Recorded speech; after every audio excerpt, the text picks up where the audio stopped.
Hello, it is I, Sir Devon of Kang Productions, and welcome back to another episode of the Drummond State line. So, before we begin, just to say that I've moved software from Filmforth to Filmora 9 because Filmforth wasn't getting in sync with my narration, and therefore it would make no sense to the viewer what was going on. So, like if I was saying I'm building a bridge here and I was placing some track, it wouldn't make sense at all. So, in today's episode coming up, we complete the Drummond goods line and pay tribute to two comic book icons. So we are starting off by taking our line and building a bridge with the bridge method that I use, which is, and obviously I also place the line towards the seaport. It was originally going to be around this area, but I decided for it to be the beach, because it has to be a beach and a port at the same time. So I decided to go with my usual bridge method where I raise some ground, place some track. I went for placing the track first, just so the track wouldn't look skew whiff and all ridiculous. One disadvantage of this is, of course, track submerging with the ground. And actually, that is one thing you get with plateauing. It's that it sometimes makes no sense. And also, I will point out, with the Filmora, at least it's not completely out of sync. And I don't have to close everything else just to export it. I wonder what another project that I've got coming up will look like if my narrating isn't in sync. But anywho, right, let's carry on with this. So yeah, as you can see, track submerging. I think I'm going to do some improvements later on. I think I'm going to do some improvements and I think towards the end I'm going to do a few tweaks to make it look perfect. And what I'm going to do is, in fact, this is the first structure that I'm going to build on the line other than the stations. The first construct, if you will, because I'm going to put all the main posh fancy structures later on after I've done all the tracks. Also, another annoying thing you get about placing tracks close to each other is that it makes points for no reason. So that was one hurdle. Of course, this was only the first of many hurdles that I had here. And then the seaport, I had a few problems with that. I wanted to select whichever seaport. Just normal seaport, seaport basic, or custom seaport. So I added the seaport there. And a problem that I have, or will have, as you will see, is that it doesn't support height, which therefore puts it down with the terrain. And it looked very skew whiff, so I went with the seaport and I decided to put it, I think, on the other end. Yeah, because finding a place to put it, it was originally going to go here, but I underestimated the size. So then I placed some tracks there, but afterwards I realised that it wasn't going to do well. So I then renamed the seaport.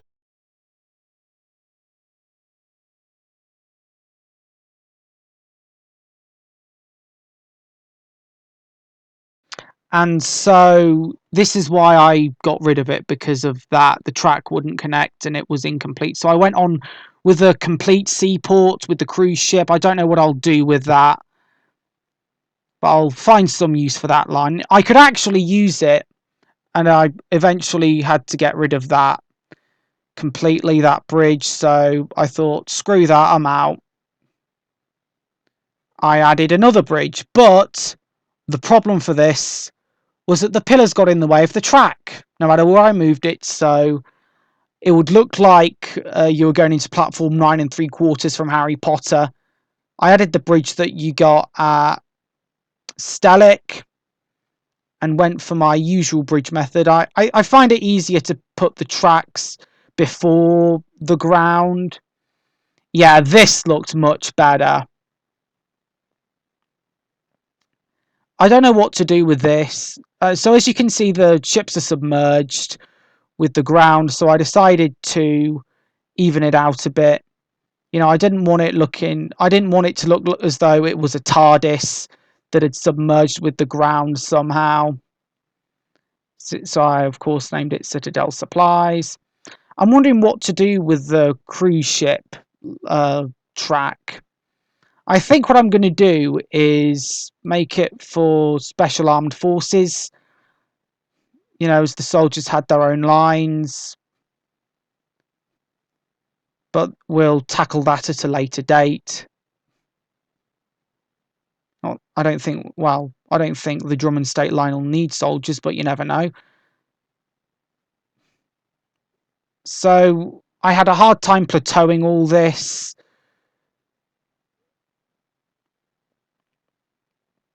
And there we go. I obviously made it rise. There we go. And then that was...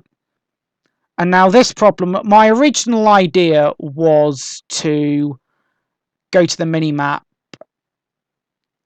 and extend it that way. But I ended up...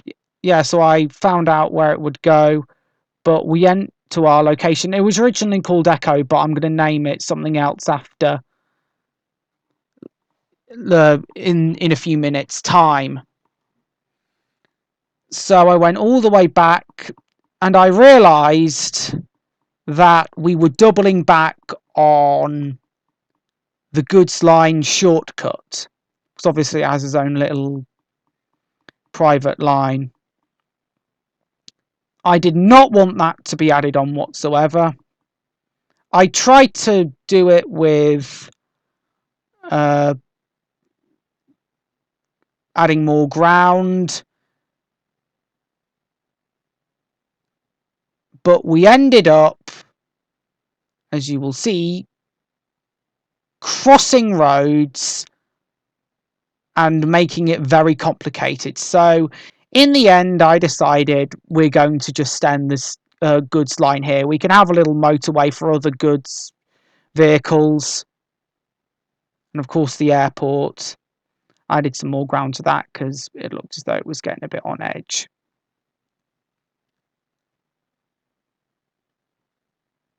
So as you can see, I spent a lot of time figuring out what would happen. So I, in the end, decided we need to get rid of this part. So we got rid of all this ground and a few more squares to the airport.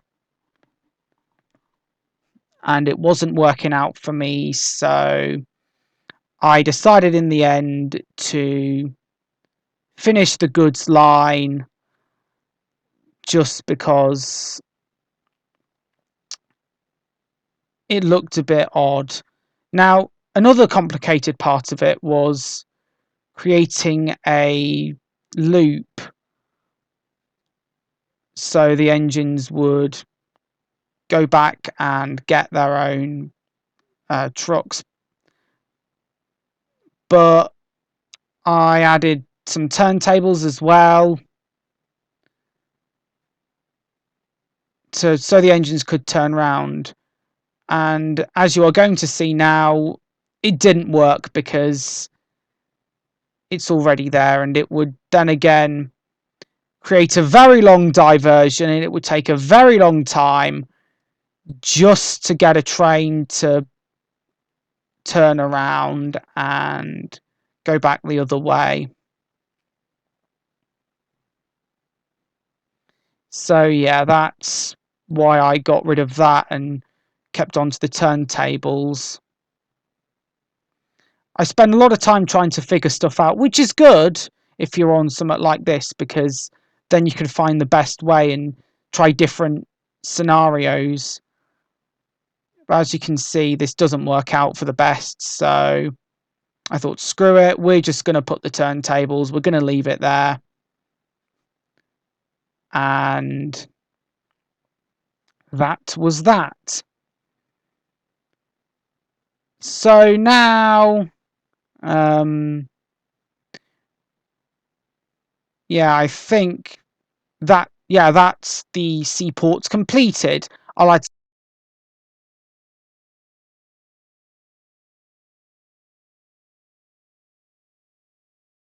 not just for comics, but for Power Rangers fans as well, people who grew up in the 90s especially. So I'm renaming this Conroy, of course named after the great Kevin Conroy, who voiced Batman in the animated series, in some of the Lego games, and I think some of the Arkham Knight games. I nearly had the Arkham Knight game, but it was impossible to be compatible with my Xbox One. So I'm renaming our terminus Conroy after the great Kevin Conroy, and I've seen some of the tributes to him, and he's been described as an excellent man. You know, he interacted a lot with the fans, and, you know, I was watching As From Heel versus Babyface's tribute, and he was very emotional towards Mr. Conroy, and I don't blame him, because he was everyone's Batman. He, especially if you watch the animated series or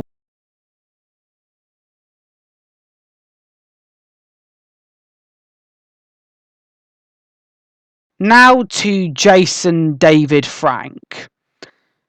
Now I've named the airport the Jason David Frank Airport, or the JDF Airport, which are his initials. And of course it references the Tiger Zord or whatever flying Megazord that he had, and the Dragon Zord as well. And JDF, of course, people are emotional about JDF as well, because he was an icon of the 90s, and I first encountered Tommy Oliver in Power Rangers Dino Thunder, because I was new to Power Rangers at the time, and I would watch some of the random Dino Thunder episodes when they were still on Netflix, and Netflix had better put them back on there, as with Batman the Animated Series with Kevin Conroy. Also, Jason David Frank. I've named the airport the JDF Airport. Now, I first encountered Tommy Oliver in Dino Thunder, and I used to watch the Power Rangers on Netflix when every Power Ranger show was on Netflix. And his character was a mentor, which I liked about Dino Thunder, because he's this veteran ranger, and after watching the episode where he meets his past, you could see that Tommy Oliver was ready to get back into action. And of course, Tommy Oliver returned for the Ninja Steel anniversary episode. Although Ninja Steel isn't my favourite Power Rangers series, I like how they brought Tommy back as someone with a Master Morpher, so he could morph into the Green Ranger. He was the first Green Ranger, the White Tiger Ranger, the Red Zeo Ranger, and the Black Dino Thunder Ranger. I love all the callbacks that they made, but his most common incarnation is Mighty Morphin. I like how they made him both the Green and White Rangers, and Tommy was just a great mentor to the Dino Thunder Rangers. And as a person, JDF was great with the fans. You know, he loved the fans, and he loved going to Comic Cons and meeting up, and he also loved Power Rangers. He even went on Megaforce, which a lot of people hated, and he was dedicated to the show that made him famous. And no matter what, he loved the fans, and he was an inspiring person. After you see all the interviews with him, after you see all the Q&As, he's a very humble guy, and he will do anything for the Power Rangers fans. And he did a lot of good work as well, which you don't get a lot of in celebrities these days. You know, the Mighty Morphin Power Rangers cast do a lot of good work. Even Austin St. John paid tribute to him and appeared in some fan films as well. And as a person, he was humble. I remember seeing this motivational video from him. He says, "Don't give up on your dreams." You know, I was told that I wouldn't, and he said, "You have to make your dreams come true. You have to do it." And to me, those words were just motivational. And I'm shocked because he was only 49, and when I saw that he'd passed, you know, I saw on Geeks and Gamers channel that he'd passed. My heart just sank because this is one of the faces of Power Rangers, somebody who is Power Rangers, you know, the first sixth Ranger, someone who dedicated himself to Power Rangers. And he also did MMA and karate, which, you know, he looked good for his age. And he was still active, still fit, but taken from us too soon. And what's worse is that it's in the same space of time as Kevin Conroy. Both celebrities' deaths were caused by two big killers in our world. So Mr. Conroy died of cancer, and Jason David Frank committed suicide. If you know somebody who is on the edge, or if you indeed, watching this, are on the edge, then say something. You know, there is a way out. Don't waste a second of your life. You know, I have been in that position a few times. In fact, I used to self-harm quite a lot. And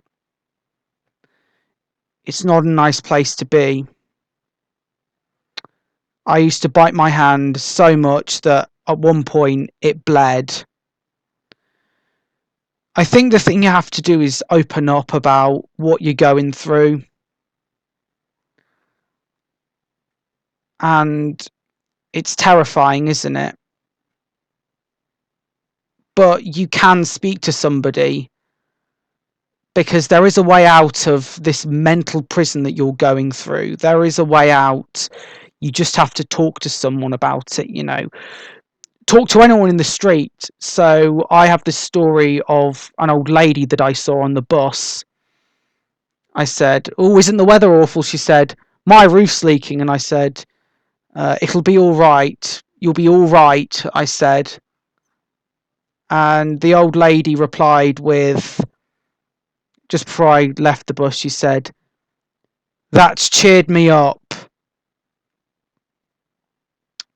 So if you talk to someone about how you're feeling, it will make a huge difference.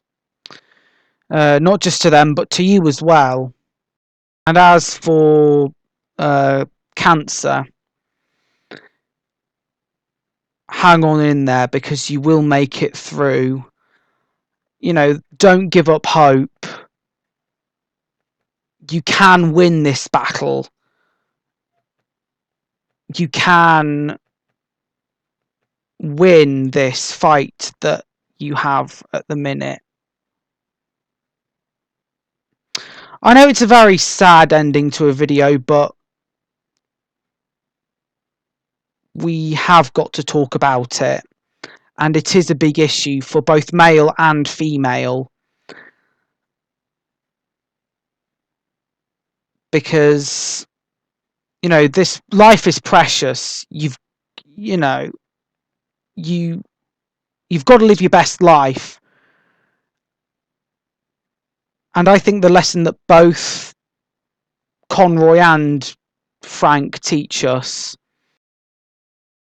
is that kindness and dedication will get you respect. So that's a very sad tone to end today's episode on. Thank you all for watching this, and I'll see you in the next one. So goodbye and good night.